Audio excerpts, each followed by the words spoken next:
ዋትሳፕን በትልቅ ያው ስልክ ተጨናንቆ ነው ያገኘሁትና እንግዲህ አላህ ያለው አላህ የቀደረው ነገር ሆኖ እንግዲህ ላለፉት 48 ቀናት ያው በእስር ላይ ሆነን ምርመራ እንደዚህ ሲደረግ ነበር። እንግዲህ ያው ጊዜውን ጠብቆ በዋስ ሆነን ወጥተናልና እንግዲህ ከወጣንም በኋላ ደግሞ በጣም ብዙ ተጨንቃችሁ አስባችሁ መልካም ምኞታችሁን ስትገልጹ ስትጠይቁ ስትደውሉ ለነበራችሁ ሁሉ እንግዲህ በፈጣሪ ስም በአላህ ስም አመሰግናለሁ። በተለይ ሀቦ እንግዲህ ስልኬን ላይ የላክሽው ቮይስ በቃ ምን ያህል እንግዲህ የተርበተበትሽ በደስታ ውስጥ በሲቃ ውስጥ ሆነሽ እንደላክሽልኝ አይቻለኝ እና ሹክረን በጣም እህቴ፣ በጣም በጣም ቃላት የለኝም።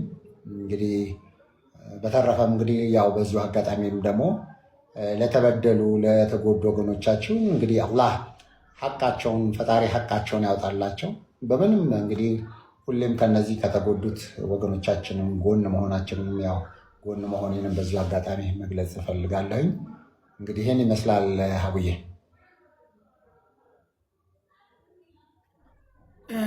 እኛም እንኳን በሰላም ተፈታክ፣ እንኳን ለቤትህ ካበቃክ፣ ለልጆችህ ካበቃክ እንላለን። አንተን የመሰለ ደግ መልካም ወንድም ለትንሽ ጊዜም ቢሆን ማጣት ይከፋል። ልጆችህ እንዴት እንደሆኑ እኔ እንጃ። እኔ ኢትዮጵያ ውስጥ ብኖር መጥቼ ቪዚት አድርጊያቸው አይዛችሁ ላቸው ነበረ።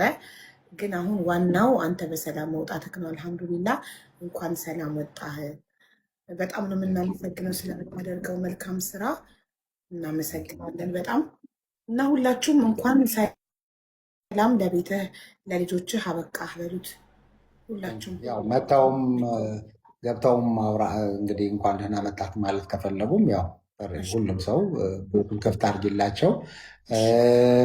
ትልቁ ነገር ያው እኔ እንግዲህ አንድ ቪዲዮ ሰርችም ለቅቅ ያለው ከስራ ወደ ስራ ነው የሄድኩት ነው ብዬ ማስበው። ምክንያቱም እዛ እስር ቤት በነበርንበት ሰዓት ላይ በጣም የሚያሳዝኑ በተለይ ደግሞ ያው ሴት እህቶቻችን እንደዚህ በተለያየ መንገድ ይሄ በደረሰኝ ምናምን እዛ ገብተው ዋስትና ተጠይቀው ለዋስ መክፈል አቅቷቸው የዋስትና ያጡ ሰዎችን ለነሱ እዚህም ሰው አሁን ለምሳሌ ቤተሰብ መጥቶ መጠየቅ ይፈልግና ብር ለምሳሌ በቃ እንደዚህ ምግብ ይዘሽለት ሂጂ ምናምን ብሎ ለእህት ለሲስተር ምናምን ይሰጧቸው ነበር እና ያው ከቤተሰብ ውጭ መጠየቅ ስለማይችል እሱ እየተጠራቀመ እዛው ደግሞ እስር ቤት ውስጥ እያወጣን እና በጣም ብዙ ሰዎች ነው እንዲፈቱ እና እንኳን ለእነዚህ ሰዎች እንግዲህ 1 ወር 2 ወር 3 ወር 4 ወር በጣም 80-90 ቀናት የቆዩ ልጆችን እንደዛ ስናደርግ ነበር የነበረው።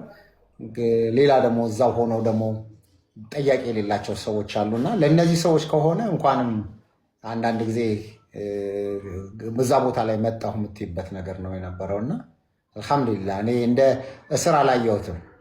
ሌላው በጣም የሚገርምሽ ረመዳን ላይ ምንም ረፍት አልነበረኝም።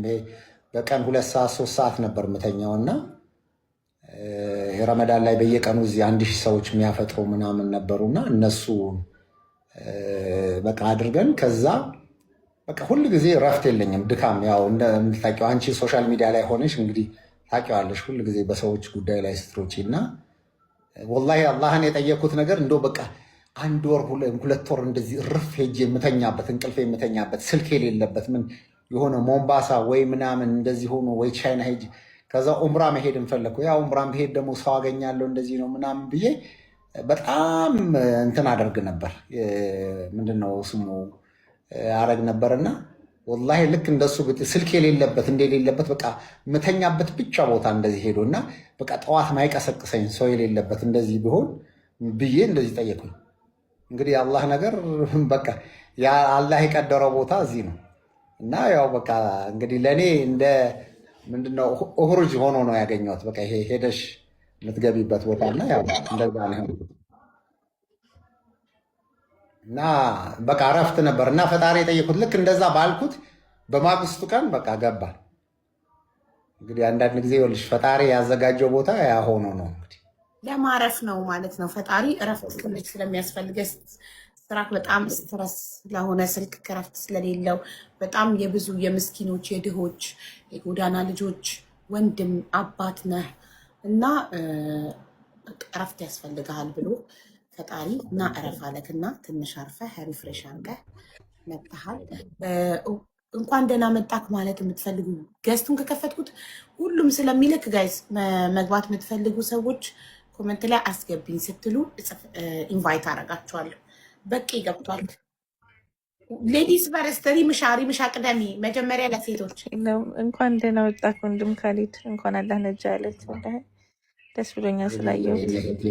በጣም በጣም ቴንኪው። ሹክራን ጀዛኩሙላህ ኸይር። ከዛ በቂ ይቀጥል።